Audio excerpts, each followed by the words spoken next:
Hello, hello, and welcome to Inner Work for Greater Good. My name, as always, is Emily Eldridge. I am the host. I am also the founder of Change Light, where I teach change makers how to do inner work that accelerates their power to change the world.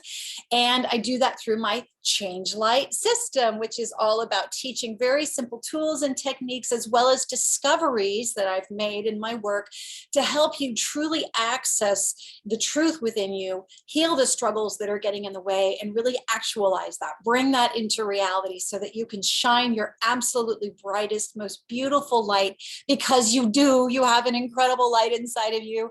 And that is what I'm here to show you, and to show you different ways of accessing it through what I've taught about M-Powers and X-Powers. So if you haven't learned about that, and then in my course and community that I have online, community.changelight.world, where you can actually learn the techniques of the Change Light system.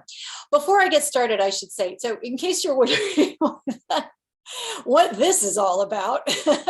I know I look like I got in a cat fight and the cat clearly won. I don't have a cat. I'm actually allergic to cats. Sorry, cats. But no, actually, I just have bad hand eczema, dishydrosis, and it just acts up. And so I've been treating it with lots of medicine and putting stuff on it. So it's just what I got to do. So anyway, it's very persistent. For those of you, if you have dishydrosis, if you have hand eczema, it's not fun, is it? So anyway, enough complaining about that. So the topic today that I want to talk about is, how can your struggles guide you to your strengths? Okay, how can your inner struggles actually point you in the direction of your strengths? How can they actually help you reveal what your strengths actually are? There are a number of ways that they can do this. If you haven't watched my previous episodes that are about X-Powers and M-Powers, then go back and definitely watch those once you're done watching this one, because there's a ton of information in there that really does explain, here's how these, this type of struggle relates to this type of strength within you. And here's how this type of strength ends up becoming this kind of struggle. So I break it all down for you. So clearly, based on what I've taught you so far, those of you who've actually watched it already, based on what I've taught you so far, you can see how they're related, how our three types of inner struggles that we all have that are universal actually are just distorted parts of our powers, our strengths. That's why I call these struggles X-Powers, partly because they are former parts of our power and former parts of our M-Powers, whose job it is to empower us to be who we're here to be. There is a very clear correlation there. And that what happens is, as we go through life, our inner strengths end up getting distorted by fear, by pain, by circumstances that make us feel unsafe to be who we are, unsafe to express ourselves, that make us feel like we need to protect ourselves in certain ways, that make us feel afraid to step out and shine our light, that make us feel like we have to react in certain circumstances. And so those are the parts that obviously get triggered, and then we get reactive, and then sometimes we behave in ways that we don't like to behave. Here's the thing, is that most of us, and one of my big agendas with the work that I do, is to teach you the truth about what's going on inside, so that you can stop being at war with yourself or thinking there's something wrong with you because you feel a certain way, or you have a certain kind of struggle, or you've got an inner monster that has terrible thoughts or feelings, or that wants to do terrible things. It's not to say it's okay to do those things.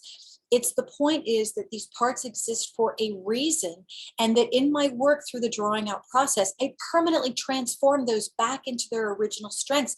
And we always discover in every situation every drawing out process session I've ever done, that part that seemed like it was bad or flawed or weak or sad, whatever it is, the struggle was, when it transforms back, it always turns into a part of you that ultimately its purpose is to serve you, to love you, to be connected with you, to be a part of you and help you to live that truth.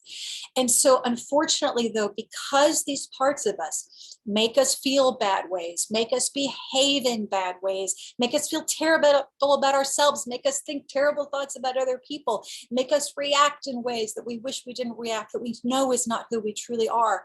Because we tend to have these parts, we often have a very negative perception of these parts inside of us, and thus of ourselves, like thinking, well, I'm weak, or I'm pathetic, or I'm an angry person, or I'm incapable of this, or I'm just not strong enough.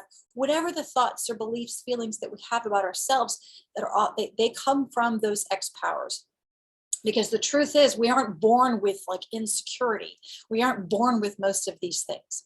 So the point is that we have this negative perception of these parts of us. A lot of us do. I would say most of us do. And even for me, sometimes, like I'll have a struggle that pops up inside of me, and I'll have this like, oh God, like irritated, annoyed.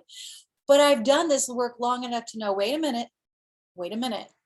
If I just stop and I'm present with this part of me, and I draw it out and I process it, or whatever I've got to do to help it heal, I know that it's going to transform into a part of me that ultimately will serve me. And rather than work against me, it's going to work with me and for me. And rather than feel like it's a fragment or a part of me, it's going to be aligned with my truth. And it's going to support me in shining my brightest light. So none of these parts that are inside of you that you might think are bad or weak or awful or flawed or what have you, none of them are innately bad. Their truth, their essence is good. Every part of you is doing its very best to protect you whatever way it knows. And when we have that perspective and that perception of ourselves and of these parts of us, we can learn to be in deeper harmony with them when they show up, when they're rearing their heads, when they're causing us problems. And when we can have that attitude towards them, I often talk about how if you struggle with your pain, then all you're doing is adding pain on top of pain. Or if you're struggling with these parts of you, all you're doing is adding struggle on top of struggle. So instead, when we turn towards and we start to learn the truth about these inner struggles that we have, that's when we can achieve true healing. And that's when we can truly shine our light rather than be in this inner conflict. So the point of today's episode is really about not just having a more positive, compassionate, understanding, wise perception of our inner struggles, but also recognizing how those inner struggles that we do have can end up pointing us in the direction of our strengths, can help reveal our true strengths. As I explained, when we heal these parts of us, and this is what I do with the drawing out process, I permanently heal those inner triggers, wounds, blocks, blind spots, any of those parts that feel like they get in the way of you being at peace with yourself and empowered to live your truth. The drawing out process permanently heals those and returns them back to their power. So by doing that, that's a very clear, here's what happens. Your struggle becomes an inner strength. It starts to serve you. So these X powers are just parts of your power that have been impacted by fear and pain. Here's something I want you to remember when you think about the struggle that you're having or struggles that you're having. The size of your struggle is in direct proportion to the size of your power.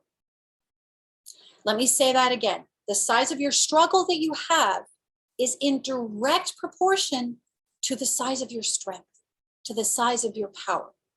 So next time you're running into a big struggle inside of you, know that two things: you have the power to work through it, but also that what you're perceiving as an inner struggle or a weakness or something, that's just pain, that's just power that's been distorted by fear and pain. It's a part of your power. All it needs is to be converted back into its true essence as part of your power. So for example, when I work with someone who's deeply depressed and they have depression, I just want to acknowledge that sometimes, yes, there are chemical components to this, but I've worked with a lot of people who struggled with depression. And what we often find is that they've got this part of them that, obviously there's a lot of woundedness in there, but a lot of times it's an inner controller. Again, if you've seen my previous episodes, you know what I'm talking about when I say an inner controller, oftentimes like an inner critic. But depression is usually when it's beyond being just an inner critic. It is an inner monster. It is oppressive. And I've been depressed as well. And I've had these monsters inside of me. And so when they're just oppressive and they're horrific and they're just feeling like they're controlling us, I'll never overcome this.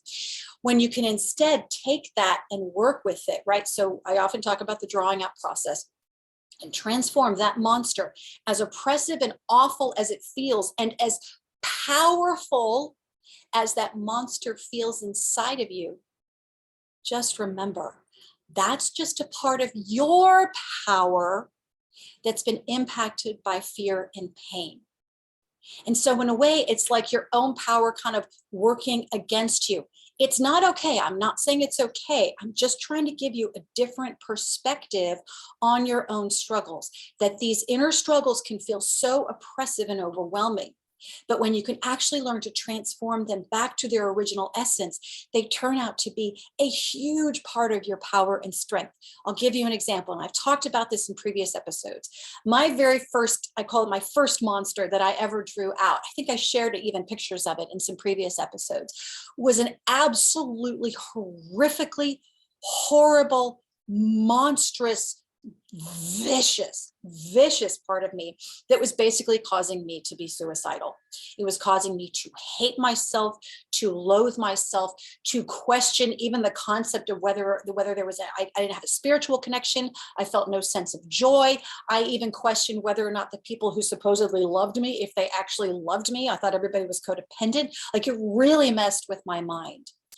But when I faced that monster, and again, I tell the story in previous episodes, and actually was able to draw it out and help it transform, it ended up disappearing. And once it, and I wouldn't say it disappeared. It's not like it went, okay, bye-bye. It's more like it just went, okay, my job is done. So it let go of that role that it was playing for me. And then its power that was so oppressive to me became part of my power again. And I felt this just inside of me. And I felt this joy, and I felt this peace, and I felt this bliss. You see? So those struggles that you're having that may feel like they're coming from outside of you, or that may feel, I mean, inner struggles, I should say, that feel like, oh, I'll never overcome this. Really, it's about understanding that those inner struggles are just parts of your power that just need to be transformed back into parts that serve you and support you, not ones that get in your way and oppress you. Okay? So that's something I want you to remember, that whatever your inner struggles are, whatever that the size of your struggle is in direct proportion to the size of your strength, to the size of your power. That whatever that inner struggle is, you're just struggling with part of your own power. So it's a matter of transforming it. Again, this is what the drawing up process does. This is what I teach in my course. Another way to recognize how your inner struggles can point you, look at my little bandages are coming off, can point you to your strengths. Here's a little sort of key thumb, whatever the term is, just something to remember. Look at what you were criticized for when you were a kid. So if you were criticized for certain things, or if you were made to feel unsafe expressing certain parts of yourself, chances are high, it's a high likelihood that you've got X powers, inner struggles inside of you. You've got woundeds that are carrying that pain. You also probably have controllers and defenders that are trying to mitigate that pain inside of you. So remember, the controller might be acting on that wounded and telling it to stop crying or trying to suppress how it feels. The defender might be the part that's forming a wall around it and trying to protect and defend and keep out. So if you were criticized for something when you were a child, and then you're carrying the wounds of that criticism, or the wounds of that sense of unsafety of showing that part of you, I can almost guarantee you that whatever it is that you were showing, whatever it is that you were criticized for, you is probably part of your power. Let me give you an example. When I was a little girl, I was highly emotional. Some would say highly dramatic. Like, very energetic little kid, very emotional, very emotionally sensitive. I might have shared this before, but even in my high school yearbook, I went to a girls' school in Dallas, and they have this page of like high school yearbook of like the most likely to, or the most whatever. The one I really wanted was the most likely to end up on Broadway. I didn't get that one. My classmate Brandy Barber got that one, bless her. I got most histrionic. And when I read that, it really hurt. It really, really hurt. But my point is, I'm using that mainly as an example of like, I was clearly seen as like very dramatic, very expressive. I mean, in case you can't tell. And I've been an actress and I've been a singer and I like being on camera and I have a fun time talking to you all. But the point is, going back to when I was little, not in high school, but before that, I was frequently criticized or made to feel bad or made to feel less than or not enough or like I was a problem because I was so emotionally sensitive, because I was so deeply affected by other people's emotions, by situations around me, by being criticized for things. So I would have these massive reactions. And I'll never forget, I mean, my family's wonderful and very well-meaning, but you know, there were members of them who basically made me feel really bad for being that way, or told me that I had to toughen up, or said, stop overreacting, or you're too sensitive, or you're so hypersensitive. And they got so frustrated with me and so aggravated. And so what did I learn as a little girl? Being emotional is not okay.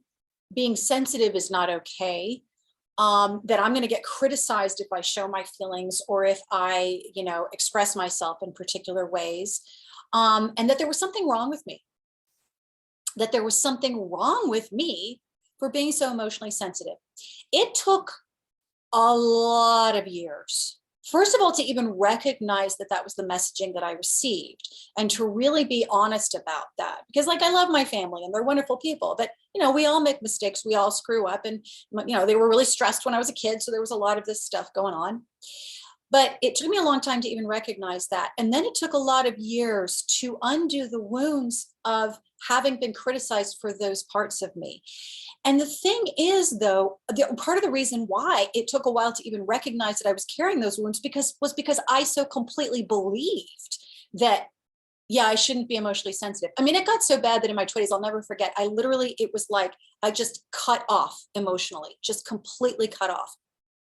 And so what ended up happening was I realized ultimately that suppressing my own feelings wasn't working. That by fighting how I felt, fighting my emotions, was actually having the opposite effect.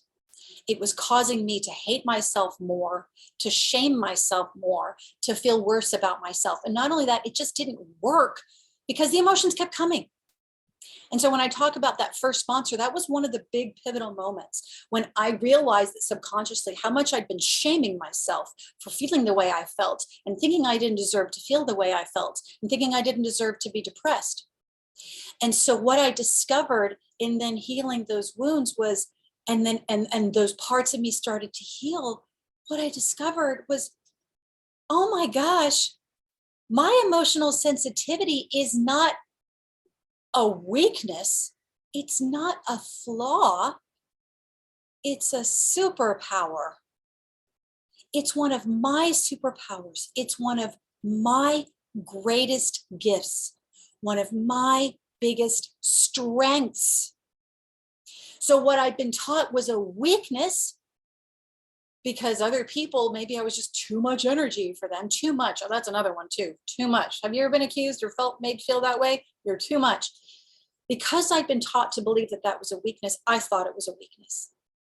And only years later did I realize that, oh my God, I've been suppressing and criticizing and shaming one of my biggest powers, one of my biggest strengths. Look at the work that I do. I bring my emotional sensitivity to it. I bring my empathic powers to it every single day. So all that stuff that I had inside of me that I've been criticized for turned out to be a strength. That is a very long way of explaining that one way to start to access this or start to discover the strengths within your struggles is to pay attention to, what are you shaming yourself for? What are you criticizing yourself for? What are you thinking is a weakness? What are you thinking is a flaw or something wrong with you? It could be that it's actually just a distorted aspect of your strength, of your power. I want you to really think about that. So, and also not only that, the reason why certain criticisms hurt us, let's say as children, the reason why, like, for example, you could have 10 kids and you could criticize all 10 for the exact same thing. Let's just say out of that, first of all, not all 10 are going to feel hurt by that. They're just not. Maybe 3 of them are going to feel hurt by that. Okay, then criticize all 10 for something else, with something else. Oh, you're bad at this or whatever. You'll probably have a different 3 or 4 or 7 that are going to be impacted by that.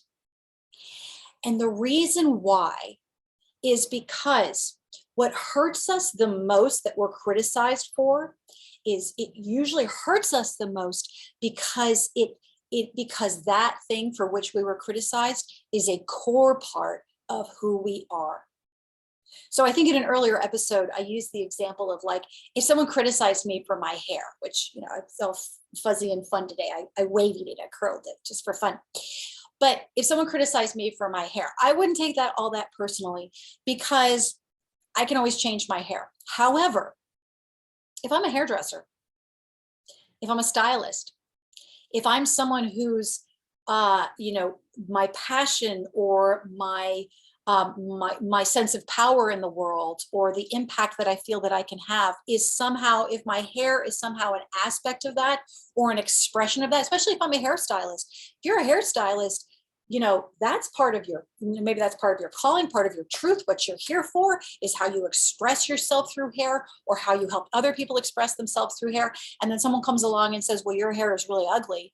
You're probably going to take that a lot more personally than I will, because my hair and this kind of thing isn't really a part of my truth. I'm not here to do hair. I'm not here to try to make people's images look different or what have you. But for someone for whom that is part of their core strength and truth, that's going to hurt a lot more. So that's all by way of saying, notice the things that hurt you. Notice the things that really wound you when you're criticized for those things. And I can pretty much guarantee you that somewhere in there, you're going to find some aspect of your truth, some core part of who you are, some strength that you may not even realize yet until now is a strength. Okay, this is what I mean by how your struggles can help guide you to your strengths. So what are some of the things that you can find buried in your struggles? I'll throw out some names, throw out some things. I already mentioned your sensitivity. So emotional sensitivity or other kinds of sensitivity. You know, I mean, we talked about being an empath, other kinds of sensitivities, your creativity, your creative spirit. I once had a client years ago who she drew out this part of her that was really, really angry and aggressive towards the world. And she drew her out, and she was like, bah! And she was saying, F you. And she's like, you know, really, really angry. We healed that part of her. It was wounded. We healed that part of her, and it transformed into a Spice Girl, but she had her own name, Spunky Spice.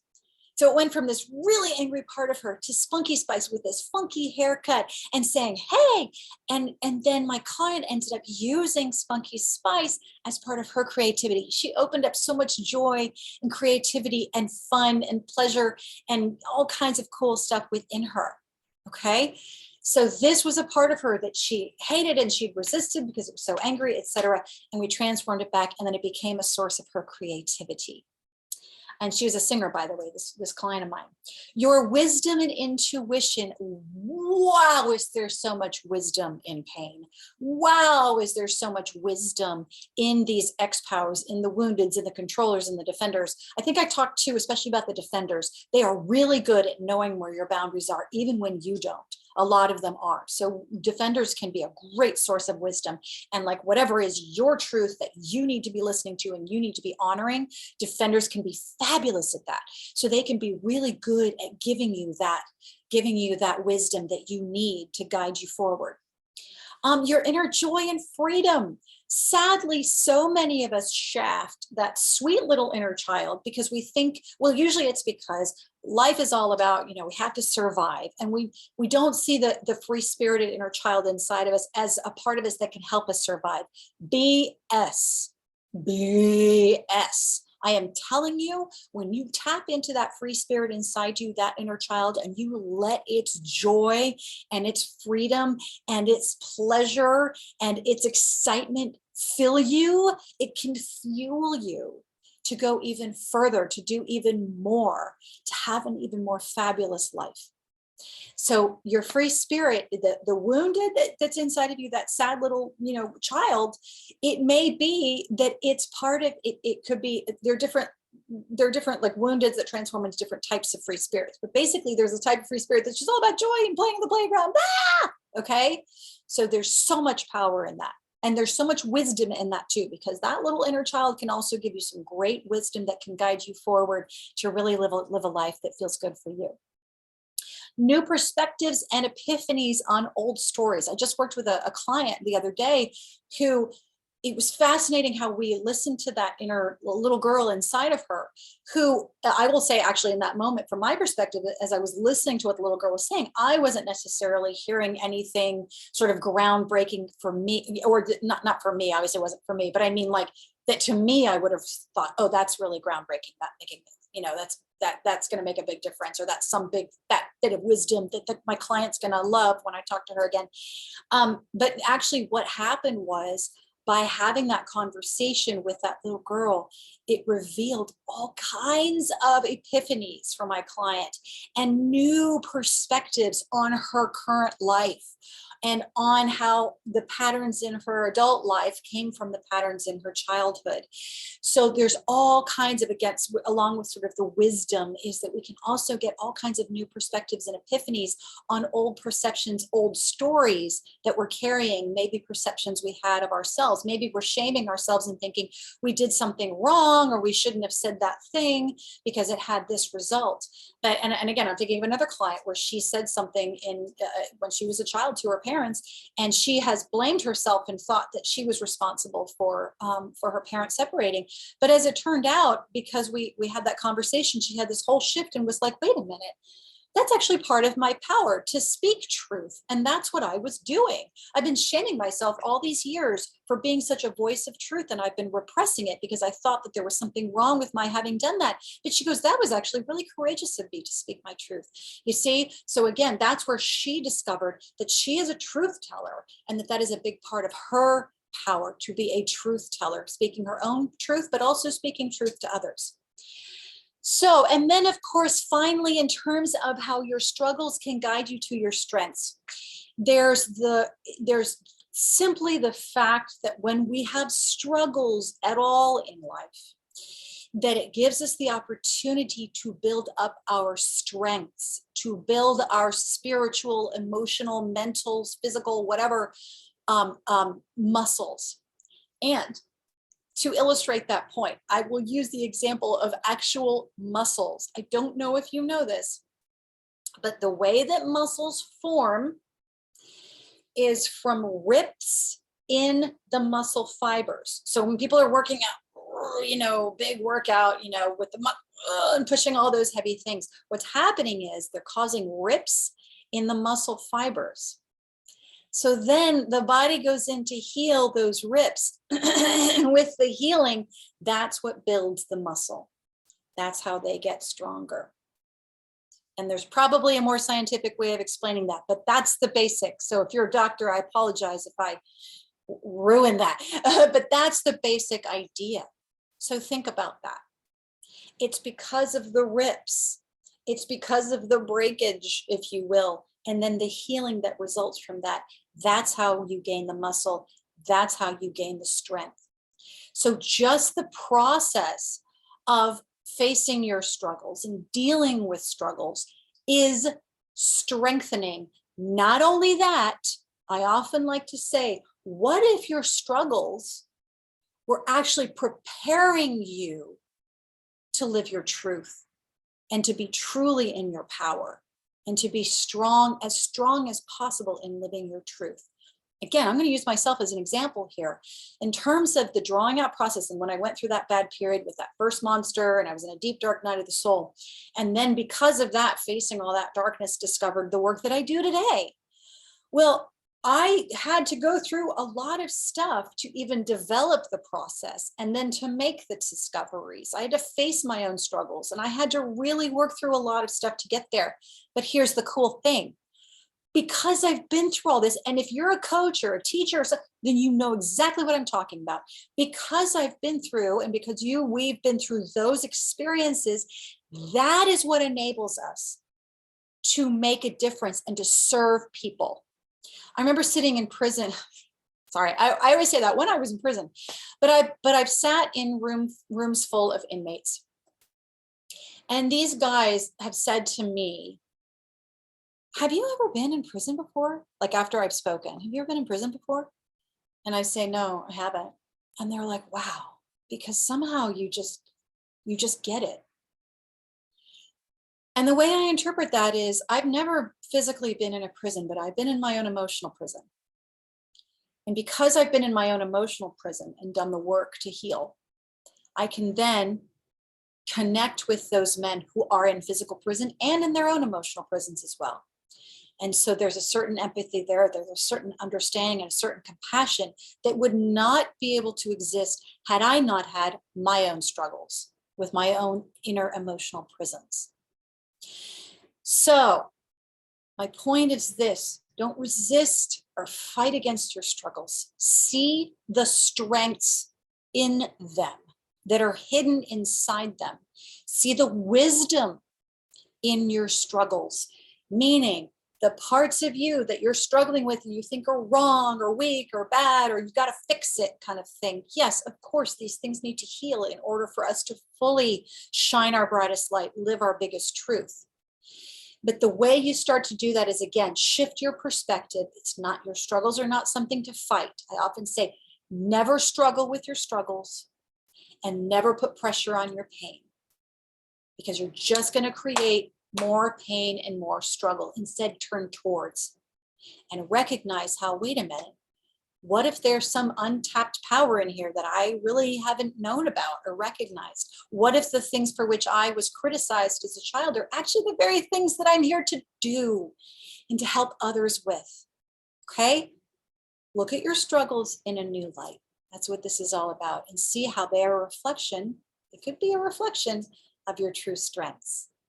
All right. As always, I hope this is helpful. Again, my name is Emily Eldridge. If you want to learn the Change Light system, I highly, highly, highly encourage you to do it. Learn the Change Light system, learn the drawing out process, all these different techniques I teach in my community where there is a course. And all you got to do is go to community.changelight.world and sign up there. Join us in there, and you're going to learn all kinds of wonderful things. All right. Thank you so much. Take care. And by the way, happy International Women's Day yesterday. Yay! Yay, ladies. All right. I will talk to you again next week. Bye.